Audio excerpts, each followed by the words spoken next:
Musical musings, musical musings, musical musings, musical musings. Hello and good afternoon, everyone. Welcome back to our latest episode of Musical Musings. We air this program to you every Wednesday at 1 p.m. from Rajamachan University of Technology, Pranakon.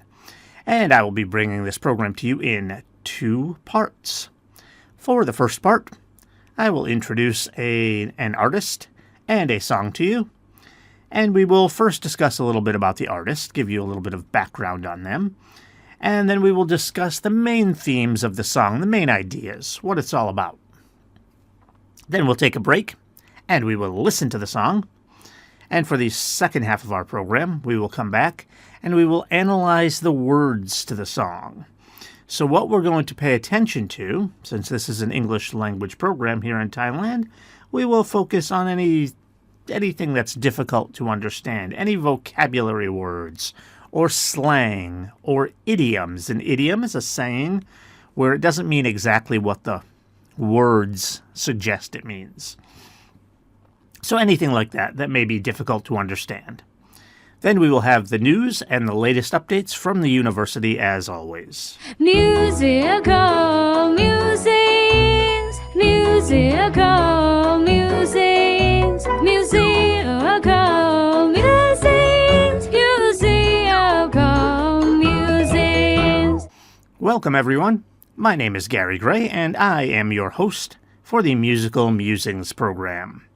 I'm an American English teacher here at Rajamachan University of Technology, Pranakon.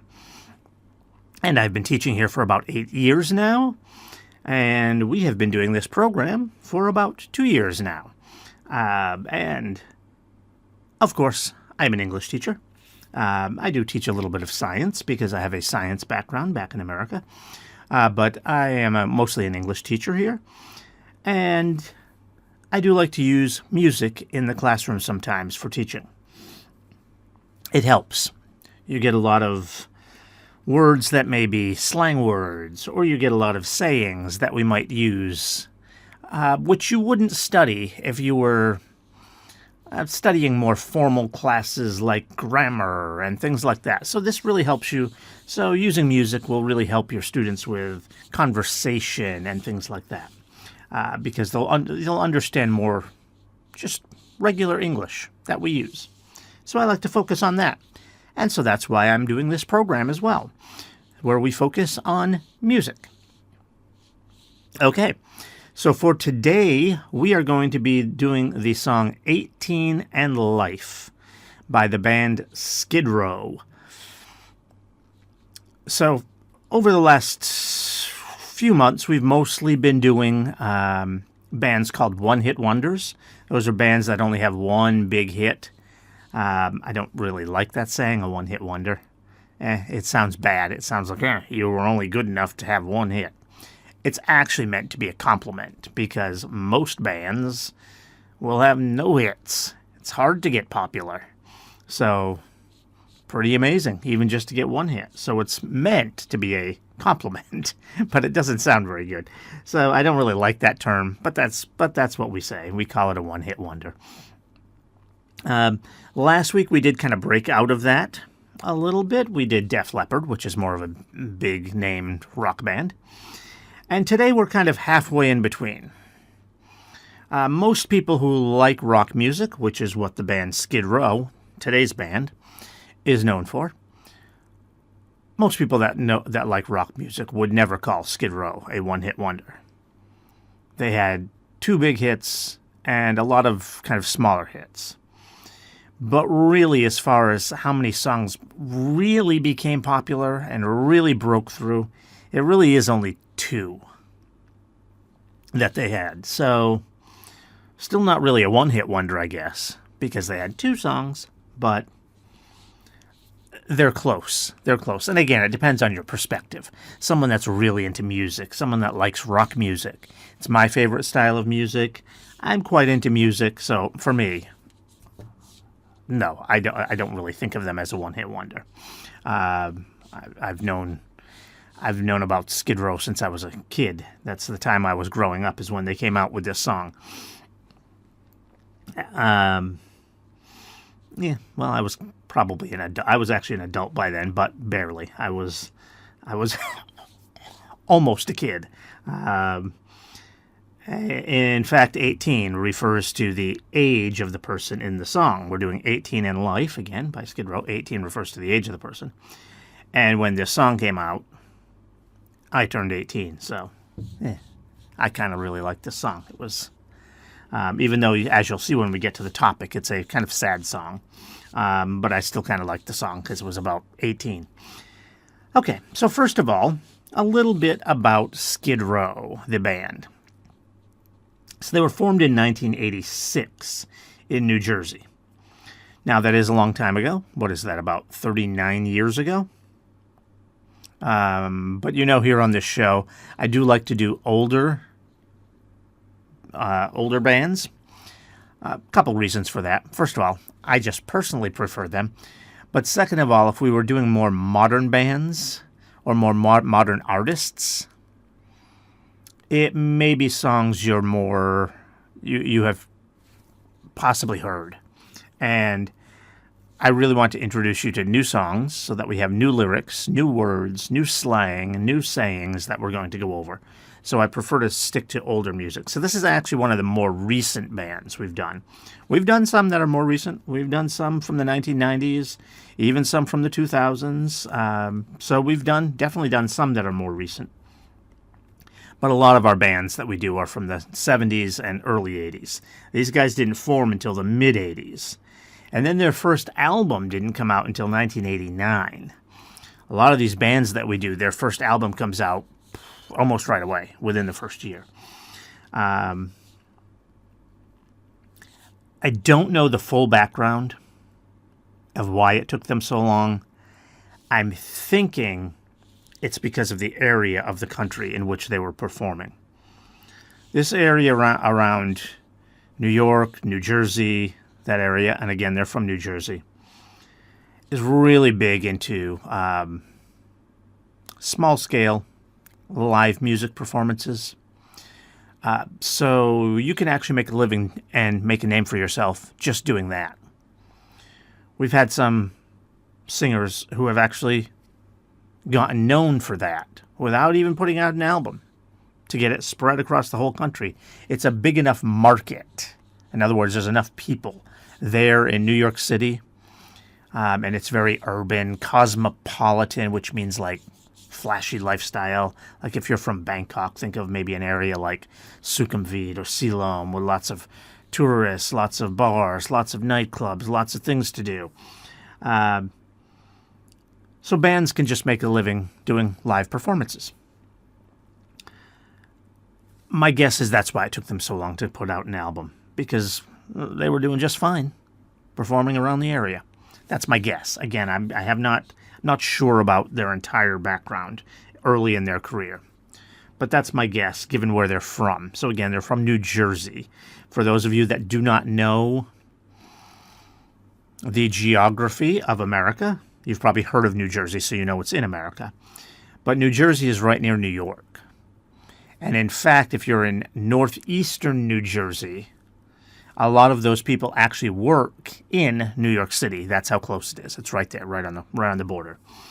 So New Jersey's right near New York.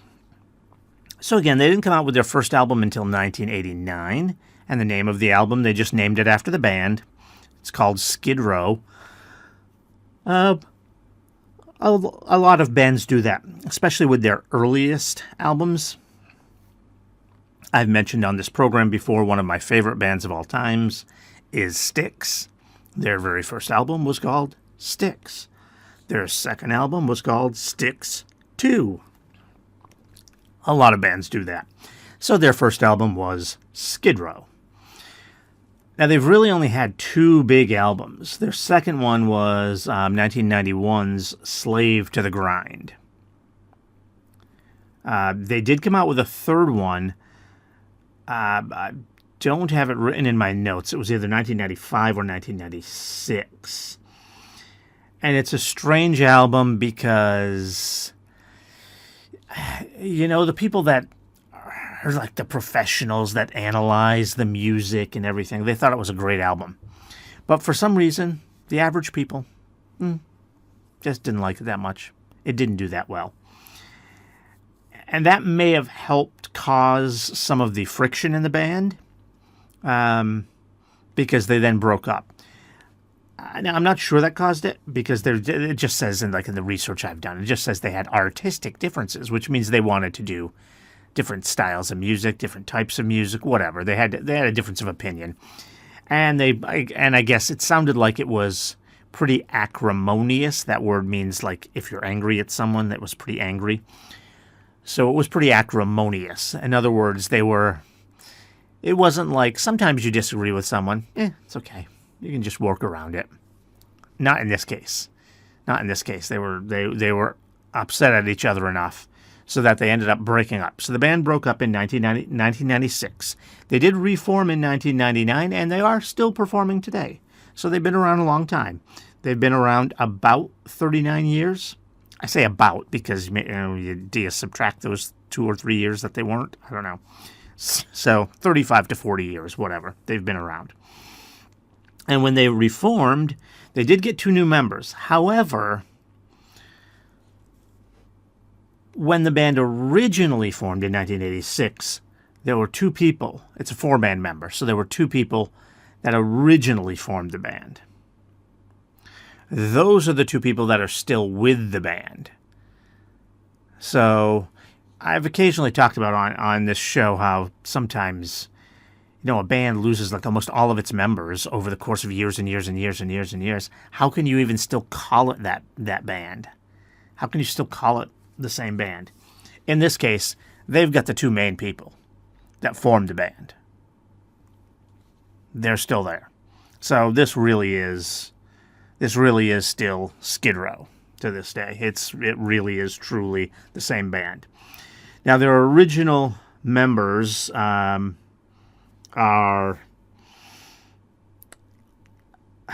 I'm not sure how to pronounce his name. I want to say it's Rochelle Bolin and Dave Sabo. Rochelle. The reason I'm thinking it's Rochelle is because the way we normally pronounce it, Rachel in English, would be Rachel. But Rachel is a girl's name. Sometimes we have names that can kind of go either way, like Steve, although if it's a girl's name, it's usually Stevie. We would usually say Stevie. Or they have a form of the name that might be male and female, like Michael and Michelle. There's not really a male form of this name. But he's also half Portuguese, so he may have gotten this from his background, although Rochelle is more of a French sound, so I'm not really sure how he pronounces his name. I have not heard it pronounced. I've just seen it written down. But anyway, however he pronounces it, Rochelle, Rachel, however he says it, and it's not even his original name, so I'm not sure where he came up with that name. His original name, I believe, is John. So, Rochelle Bolin and Dave Sabo are the 2 original band members that formed the group, and they're still with the group. So the other 2 band members are the ones that changed.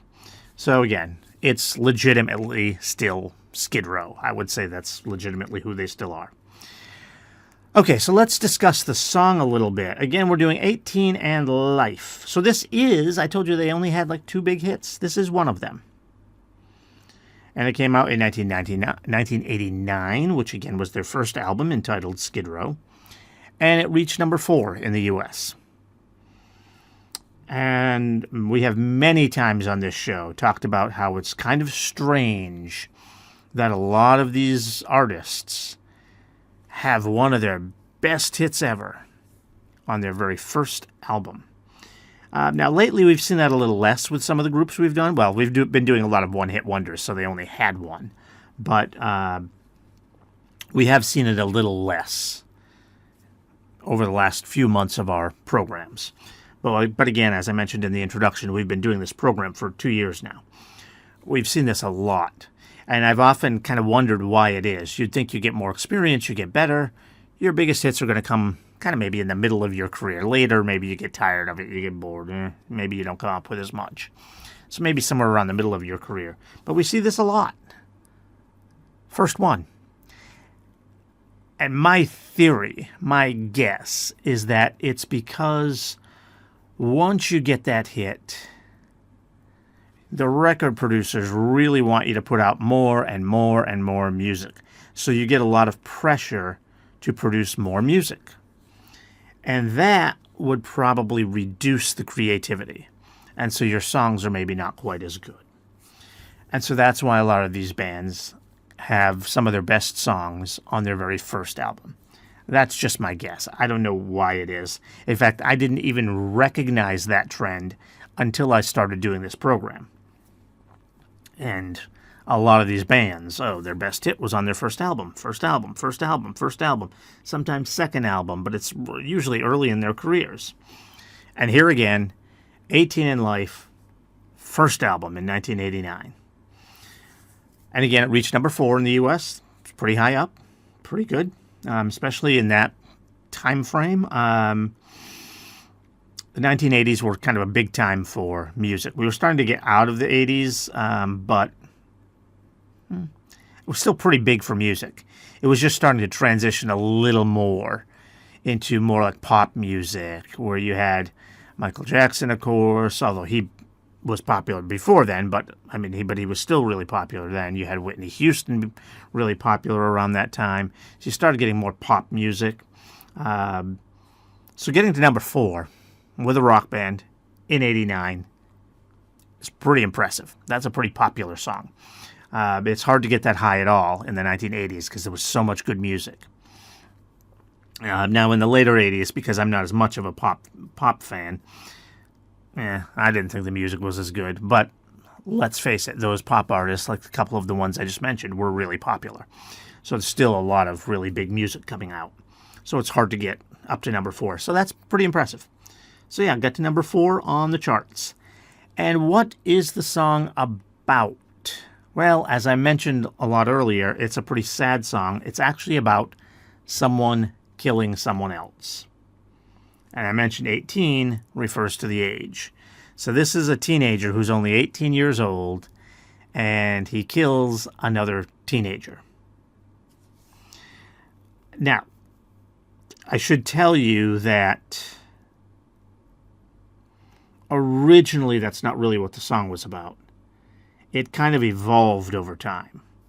It was originally about the writer's brother coming back from Vietnam and talking about his Vietnam experience. So I'm guessing he's talking about killing another kid over in Vietnam while he's serving in the military. I'm guessing. I don't have the full background. All I know is it was about his brother. Maybe his brother actually did kill someone when he came back to the U.S. This does happen, unfortunately, all too frequently with soldiers because they are traumatized from being in war. So sometimes they come back and do some bad things, which is unfortunate because they're probably good people. They decided to join the military, serve their country. In America, it's all volunteer army. I know here in Thailand, they just had their little draft thing they do with the card colors in April. We don't do that in America. It's all volunteer. So we're talking about someone who chose to serve. Probably a good person. Comes back and does bad things. So I'm not sure if it's about him killing someone in Vietnam or killing someone in America, but that's where the song kind of started from. And then they changed it a little bit and decided to make it just this fictional story about this kid whose name was Ricky who killed another teenager. And then it evolved. They changed it even a little bit more, and they tried to make it more of an accidental killing. When Ricky was drinking too much, I guess they didn't want. I guess what they wanted to do was make Ricky look a little bit sympathetic at least. And what I mean by that is, if it's accidental and you were drinking too much, you still don't really feel bad for him too much. He killed someone. But what 18 and life means, the life there means he gets a life sentence in prison. So he is going to prison for the rest of his life, and he's only 18 years old. And what he did was basically just an accident. So you kind of almost feel bad for him.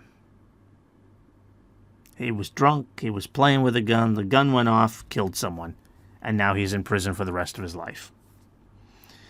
So I think that's why they went that way. Again, I don't know the full backstory. There's not a lot of explanation as far as what the band members have said about the song. I've basically told you almost everything they've said. So I'm not really sure why they did that, but that's my guess, is that this song is really about Ricky. A lot of times you don't write a song about just a terrible person. Sometimes you do. Sometimes. But usually you don't. So I think they're trying to make Ricky be somewhat sympathetic. Sympathetic means that you feel for them, you care about them, you kind of feel badly for him. This is a bad situation for him. And you usually don't feel badly for someone who has murdered someone else. So that's why I think they kind of changed the story a little bit here. Turned it into an accident, involved drinking. They talk about, at the beginning of the song, the fact that Ricky had a really hard life. So this is a guy that's tough life. And so, because of his tough life, gets him into drinking. He drinks a lot, made a mistake, it's an accident, and now he's in prison for the rest of his life. Okay, so that's what the song's about. Now let's get to it. For those of you who are joining by YouTube, as always, we cannot embed the video because of copyright, so we will give you a link in the upper right. Go ahead and click on that link to watch the video.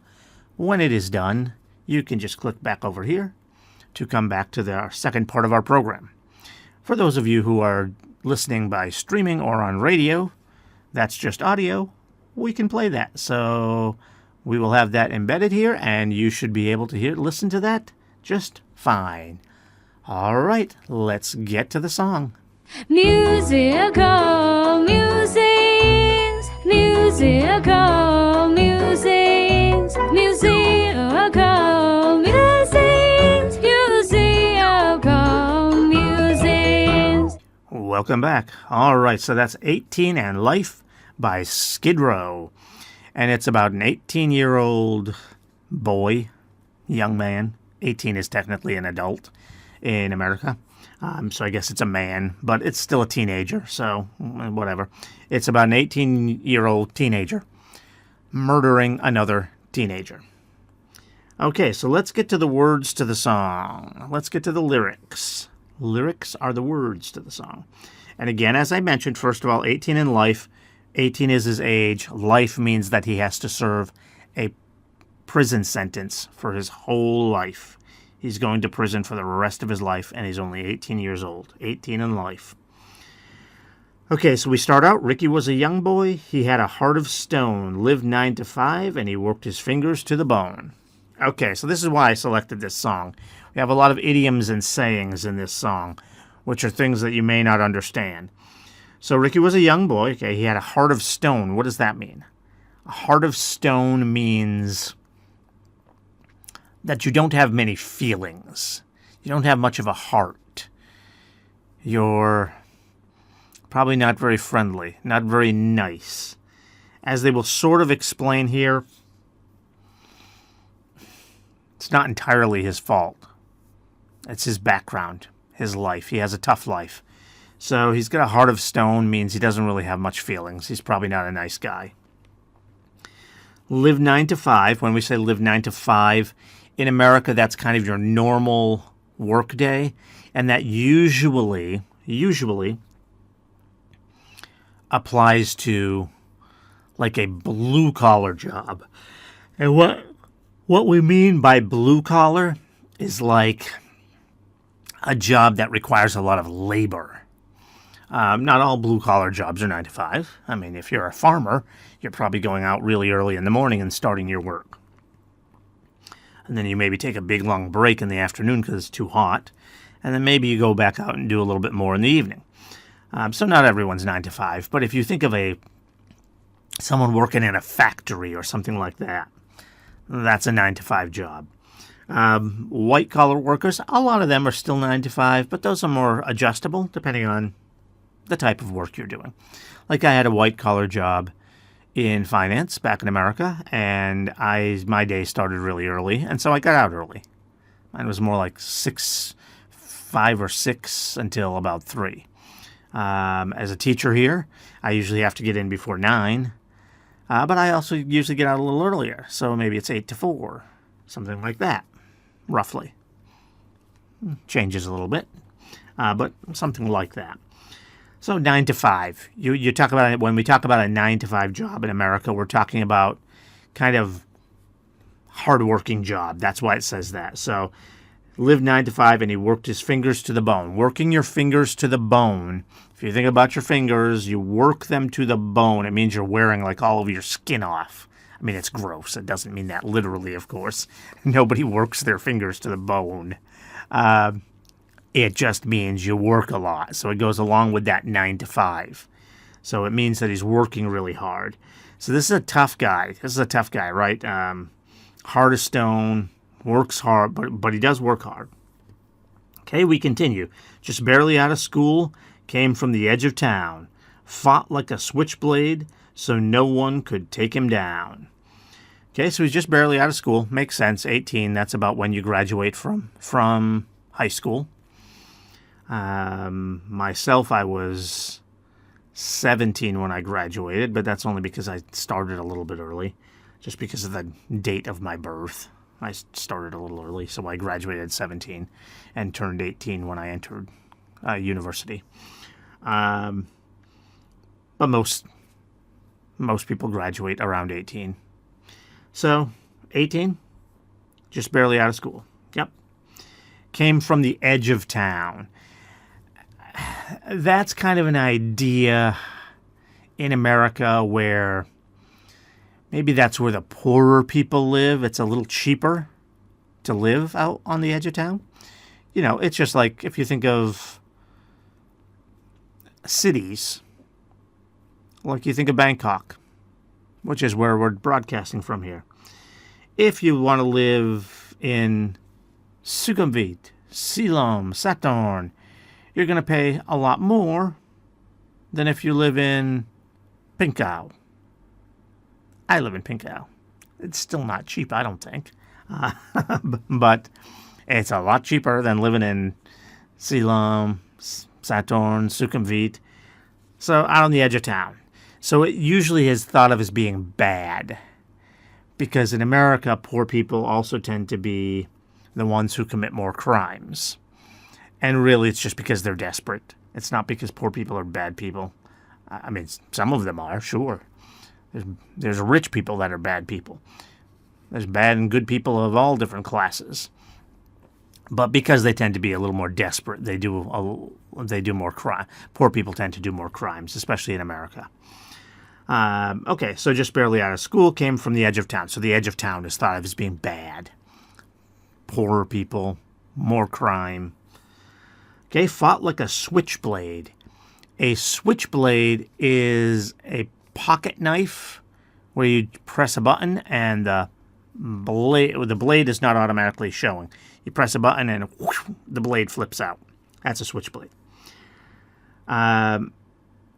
It's generally thought of as like a weapon that really the bad guys, the mean guys would have with them, especially back in this time frame.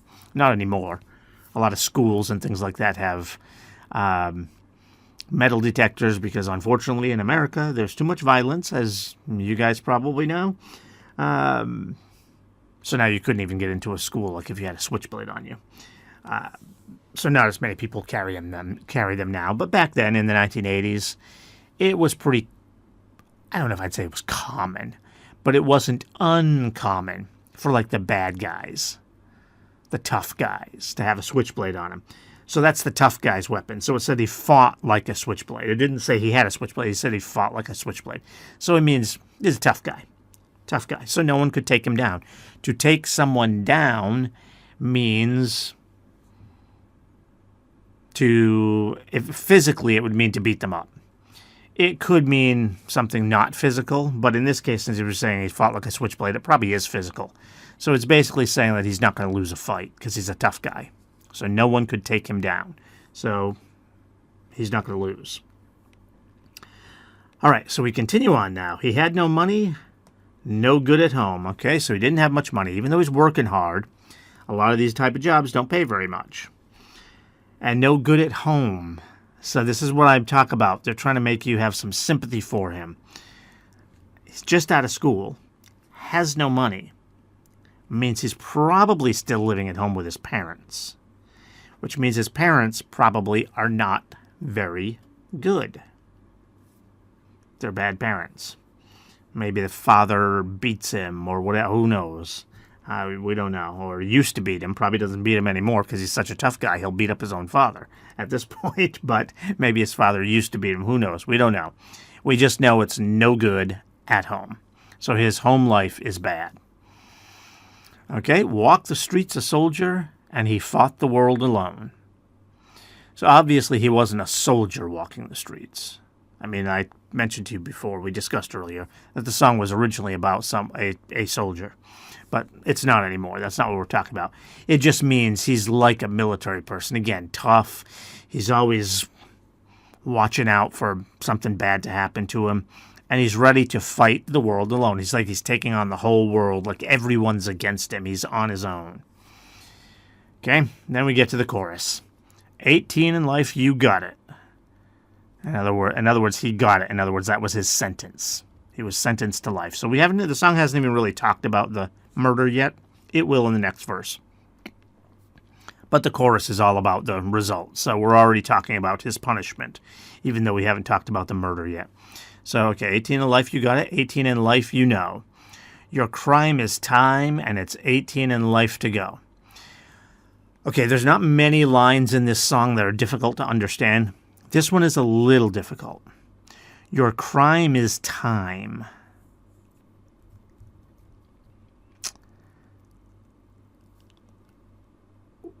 When you say your crime is something, it should be whatever crime you committed. So his crime is murder.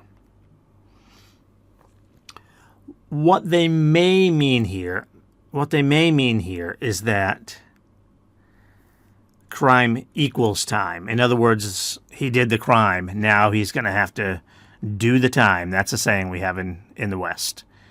Do the crime, do the time. So his crime equals that time that he now has to serve in prison. That may be what they mean when they say your crime is time. Now, they could have some deeper meaning there that I'm missing. They might mean that his past time, his life, all the struggles he's had, the difficulty, his time is what caused him to do this crime. Maybe that's what they mean. I don't know. But it says your crime is time, and it's 18 in life to go. So 18 in life to go. Again, 18 in life. 18 in life, you got it. 18 in life, you know. Your crime is time, and 18 in life to go. Okay, so they just repeated the first half of the chorus over again. Okay, second verse. Tequila in his heartbeat, his veins burned gasoline. Tequila is a type of alcohol. He drank a lot, in other words. His veins burned gasoline. Okay, what does that mean? His veins burned gasoline? Gasoline? Gasoline is also a type of alcohol. You don't drink it. You don't want to drink it. It'll kill you. It's a different type of alcohol. But it still burns. It would burn if you drank it. Don't do that. It would burn if you drank it because it's still alcohol. So it burns. It's just saying he drinks so much that like the alcohol is in his veins. It's just a cute way to say it for a song, to say his veins burned gasoline. So he drinks a lot of alcohol. It kept his motor running, but it never kept him clean. Okay, so to keep your motor running, it means it allows you to keep going on with your life, keep doing your thing. And that happens a lot with some people who have hard lives, difficult lives. They use some sort of drugs or alcohol to kind of kill the pain so that they can just continue on with what they're doing. But to stay clean, it could mean, it has two different meanings. It could mean staying out of trouble, or it could mean not using drugs and alcohol. Now, you say we're talking about alcohol, so it probably means, since it never kept him clean, it means he's not using alcohol. No, that's probably actually not what it means. We've already established that he's drinking a lot. So what it probably means is he gets into a lot of trouble because he drinks. Drinking alcohol can affect your decision making and make you do silly things, bad things. Some people, when they're drunk, are just funny. But some people, when they're drunk, they can be dangerous and they can do bad things. And so that's what it's saying here, is he gets in trouble because he drinks too much. Okay, we continue on. They say he loved adventure. Ricky's the wild one. To be wild, think of like a wild animal. It means you're out there doing crazy stuff. And they say he loved adventure. So it's probably not good adventures. Usually you think of an adventure as a good thing. You go out to a national park and you go on a hike. That's kind of an adventure. What kind of animals are you going to see? Are there elephants in this natural park? Well, you see an elephant, which is kind of cool if you see them out in the wild. You don't always see them. I went up to one of the national parks here, which one of the favorite things to do is to see elephants there, but you don't always get to because they're hard to find. And there aren't that many of them there. Well, we didn't see one. So that's an adventure. That's not really the type of adventure it means here. It means more like he's getting into trouble. Okay, so Ricky's the wild one. Okay, he married trouble, had a courtship with a gun. Okay. So here, it doesn't mean he actually married someone who was bad. No.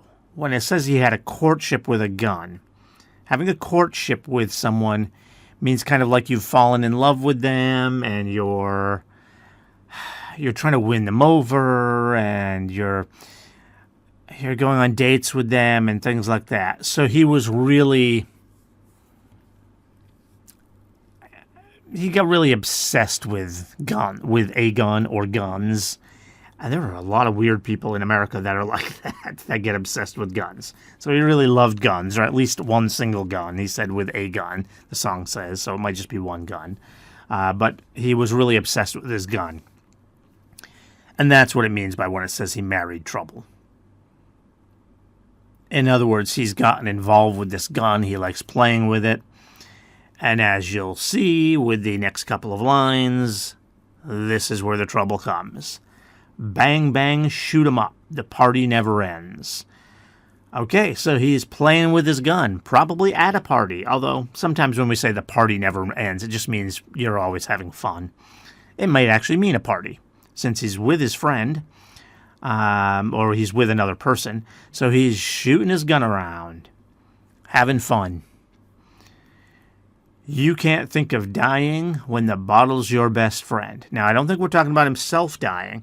It means he's not thinking about the possibility of killing someone. He's just having fun with his gun because he's drunk. When it says the bottle's your best friend, it means a bottle of alcohol. When the bottle's your best friend. So it means he's drinking too much. Okay. Then we get to the chorus. All right, 18 in life, you got it. Okay, same thing. And then we get the last verse. It's kind of like a half a verse. It's more like the last section where it says bang, bang, shoot 'em up. That's actually called the bridge. It's actually about the same length as the bridge. So it's almost like a second bridge, sort of. Says, accidents will happen, they all heard Ricky say. So again, Ricky's claiming it was an accident. He's saying, oh, this was an accident. He fired his 6th shot to the wind. That child blew a child away. So he fired his 6-shot to the wind. 6-shot is a type of gun. So what he's saying is that he just shot it in the air. Or just shot it randomly. Just shot it into the wind. Just nowhere. He wasn't shooting at anyone, at anything. Just shot it into the air. The child blew a child away. To say you blew someone away, it can mean two things. It can be used in a good way. It can be used in a bad way. In a good way, blowing someone away means you've impressed someone so much that, wow, oh my goodness, I can't believe they did that. That's amazing. You blew them away. The bad meaning is this meaning. And it means that you killed someone. And it usually means with a gun. You usually use the phrase blowing someone away as meaning with a gun. You killed someone with a gun. So the child blew a child away. So in other words, he killed another teenager.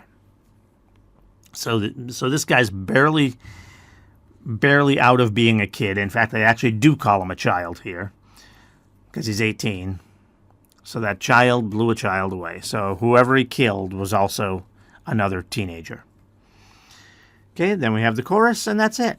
All right, so that is 18 and Life by Skid Row. By the way, when they sing the chorus, it actually sounds like in the first line they say 18 and a life. I honestly think that is what they sing, and I think they just messed it up. But I guess in the studio, the whole rest of it sounds good. They just left it in there. It is not 18 and a life. It's 18 and Life. Okay, 18 and Life by Skid Row. Now, as we close out, I usually like to give you other songs by a band to listen to. As I mentioned at the beginning, this band really only has 2 big songs.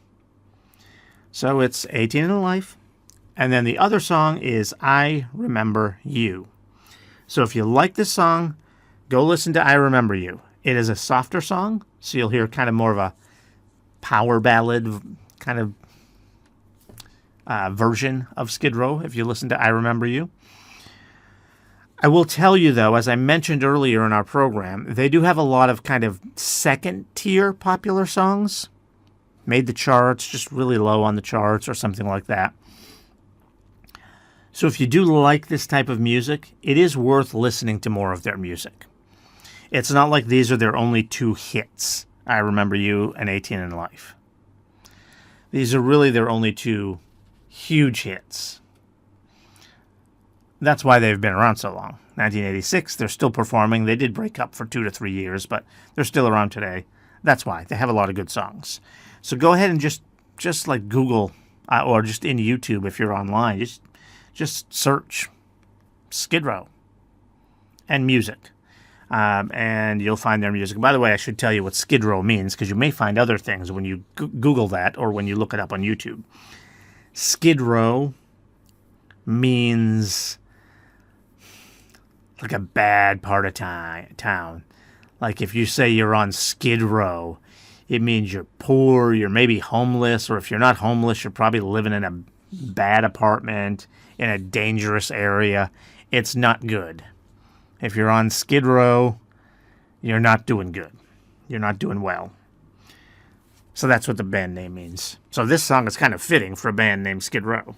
And it came out on their first album, which was called Skid Row. So this song is really kind of fitting for that band name. Okay, so again, go ahead and listen to more of their music if you like this. There are a lot of other songs, so just search on them. You'll see some of their other songs. Search on them and take a listen. Okay, thank you for joining us for today's Musical Musings program. Please stay with us and make sure to tune back in next week for another great song. Also, don't forget to subscribe to our channel. Thank you. Musical musings, musical musings, musical